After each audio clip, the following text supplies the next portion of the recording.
Hey guys, today we're going to look at the Korg Monotron. As you can see, it's side by side next to my beautiful baby, looking sexy as ever. And I must say I was quite taken back by the size. It fits into the jeans pocket, no problem whatsoever.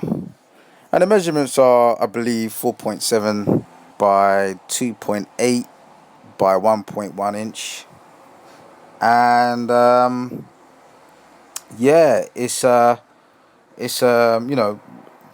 same size of an iPhone 4 or 5. So as you can see, I'm just gonna show you around the unit, and it's made out of plastic, of course. The two input jacks there are 1/8, and you've got a volume knob there. And on the top you've got 5 knobs which control the VCO pitch, the LFO rate, the LFO intensity, the VCF cutoff, and the VCF peak. Runs on 2 AAA alkaline batteries. Apparently, Korg say it has about 8 hours of battery life.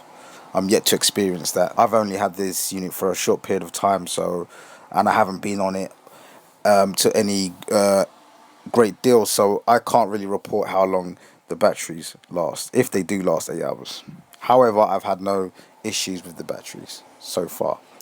So the weight of the Korg Monotron is 95 grams, and that's without batteries. With batteries, it's around 119, 120 grams. Light as fuck, and like I said, goes straight into the jeans pocket, no problem. And it is a little bit thicker than an iPhone, obviously, but there's no issues there. So anyway, what is the Monotron? What the hell is it? Well, it's a small analog ribbon synthesizer. You can run audio through it by going into the aux input, and it's based off of the semi-modular MS-20. And the audio path is, you got one VCO, you got one VCF, and you got one LFO. And Korg apparently claimed that the VCF circuitry is from the actual MS-10 and MS-20. Now, let's just talk a little bit about what the knobs do. So the VCF cutoff knob sets the frequency tone of the filter, whilst the VCF peak knob adds emphasis. You can switch the LFO to control either the oscillator or the filter cutoff frequency. Now this is cool because as you turn the LF knob, the speed of the modulation effect and the speed of the LED flashing will change in unison. So you get a little bit of visuals there as you're tweaking your sounds. It has a built-in miniature speaker, and also there's a volume knob which controls that. I've just showed you earlier. And there's a headphone output I've showed you earlier.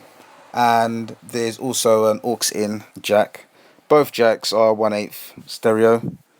And what I plan to do is to run console out of the Apollo and into the aux of the Monotron, and then back out of the Monotron via the headphone output back into the Apollo and onto an available channel and console.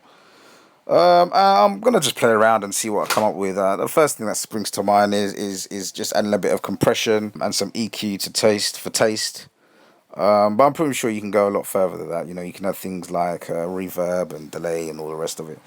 But yeah, I'm pretty happy with this. I don't regret the purchase, not one slight bit. They go for around £30 to £35 in the UK. I've seen them online in the US for around $20 to $50 in that sort of price bracket. But so far I'm pretty pleased with it, and for me as a newbie to modular synthesis, I believe this will help me going balls deep with modular synthesis, and I just recommend anyone out there, if they want to try this unit, to go ahead and pick it up. There's a VCO in there, VCF and LFO. Nothing complicated, nothing too complex. It's all straightforward stuff. So I think from a newbie standing point, I think it's great.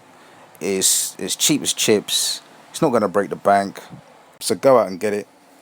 You can pick it up from most stores. I picked mine up from Red Dog Music in London. I'll put the links and what have you in the description box below. But yeah, that's pretty much it. The Korg Monotron ribbon synthesizer. Rate, comment, subscribe, and I'll catch you in the next one.